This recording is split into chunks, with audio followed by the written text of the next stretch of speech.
Some may justify sweet subtle lies that are wrapped in noble deeds.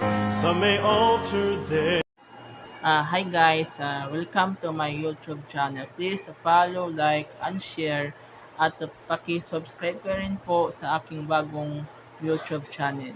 Ang aking vlog today about sa kaligtasan at paano tayo maliligtas sa huling araw.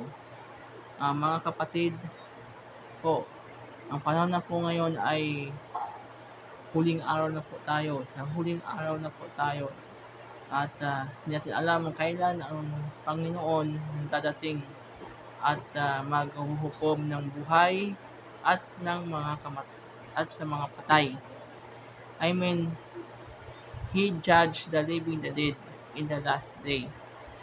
Pero mga kapatid, tanong ko po sa inyo, sure na po kayo na kayo ay makakapunta sa langit. Sure na po kayo ay saved this day. Mayroon ko isang passage sa Bible na ibabahagi ko sa inyo. Ang sabi dito po ay sa Roma chapter 6 verse 23, "For the wages of sin is death." Ang kabayaran ng kasalanan ay kamatayan. Uulitin ko po, ang kabayaran ng kasalanan ay kamatayan. Pero kung ipatuloy pa natin po itong aking ibabasahin ko sa inyo. But the free gift of God is eternal life through Jesus Christ our Lord. Pero may good news. Ang libre na regalo ng Panginoon ay buhay na walang hanggan sa pamamagitan ni Kristo Jesus na ating Panginoon. Ang sabi niya, oo, lahat tayo makasalanan. Lahat tayo mapupunta sa impyerno. Kasi sabi sa Roma chapter 3 verse 10, "It is written, no one righteous, no, not one." Walang matuwid, wala kahit isa. Nasusulat, walang matuwid, wala kahit isa. Kahit sino, kahit ako, makasalanan. Kahit sino na tao ay makasalanan. Sabi nila na, di ba ako nakagawa ng kasalanan, di ba ako umaapak ng mga tao. Wala akong inaapakan ng tao. Malinis ako, hindi ako gumagawa ng mga kasalanan. Hindi ako marites sa labas. Pero ang tanong ko, nasusulat kasi, lahat tayo makasalanan. Wala kahit isa. Kahit sino ka man,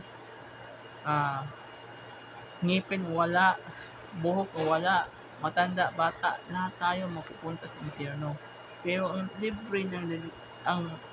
libre na regalo ng Panginoon ay buhay na walang hanggan sa pamamagitan ni Hesus Kristo. Kaya sabi nun sa John 3:16, "For God so loved the world, He gives His only begotten Son, whosoever believe Him should not perish, but have eternal life." Sapagkat gano'n na ang pag-ibig ng Diyos sa sanlibutan, kaya binigay niya ang kanyang kaisa-isang anak, at sino sumampalataya sa kanya ay bibigyan niya ng buhay na walang hanggan. Bibigyan niya walang buhay na walang hanggan. Basta maniwala ka lang si Kristo ang tagapagligtas at Panginoon na at Diyos na buhay. Kasi siya lang ang nagbuhis sa cross ng Kalbaryo at sa pamamagitan ng kanyang dugo, tayo tinubos galing sa kamatayan. Tinubos tayo para tayo maligtas. Tinubos tayo mula sa kasalanan.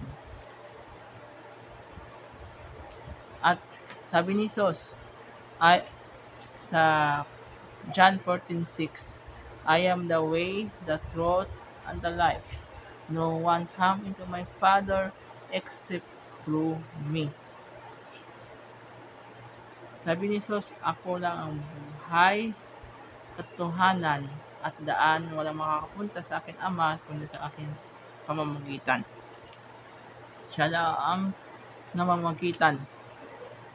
Hindi hindi ka kayang iligtas ng sarili mo, hindi ka kayang iligtas ng kaibigan mo, hindi ka rin kaya iligtas ng magulang mo, kundi si Jesus lamang ang makakaligtas sa iyo. Wala na iba. Kahit pira, kahit ang dami ng pira mo, hindi yan kaya iligtas ka. Kasi dito po kapatid, ang usapan ay kaluluwa, kaligtasan ng iyong kaluluwa. Kaya kaya po, sino po na sumasampalataya at nakapagkinig sa aking mensahe, please i-follow mo ako at ipaki-subscribe ka po sa akin at at sundin niyo po ang aking panalangin. Kung gusto niyo po natanggapin si Kristo bilang tagapagligtas ninyo at Panginoon ninyo, sundan niyo po ang aking panalangin. Panginoon, nagsisisi po ako sa aking mga nagawa kong mga kasalanan. Tinatanggap kita bilang aking tagapagligtas at Panginoon sa aking buhay. Linisin niyo po ang aking pusong makasalanan. At Panginoon, huwag mo po ako kakalimutan. Isulat ang aking pangalan sa libro ng buhay. Sa huling araw, alalahanin niyo po ako. Naway makasama po ako sa iyong kaharian. At maraming salamat po sa iyong biyaya at sa grasya na naging Panginoon kita at Diyos na buhay. In Jesus' name pray, Amen.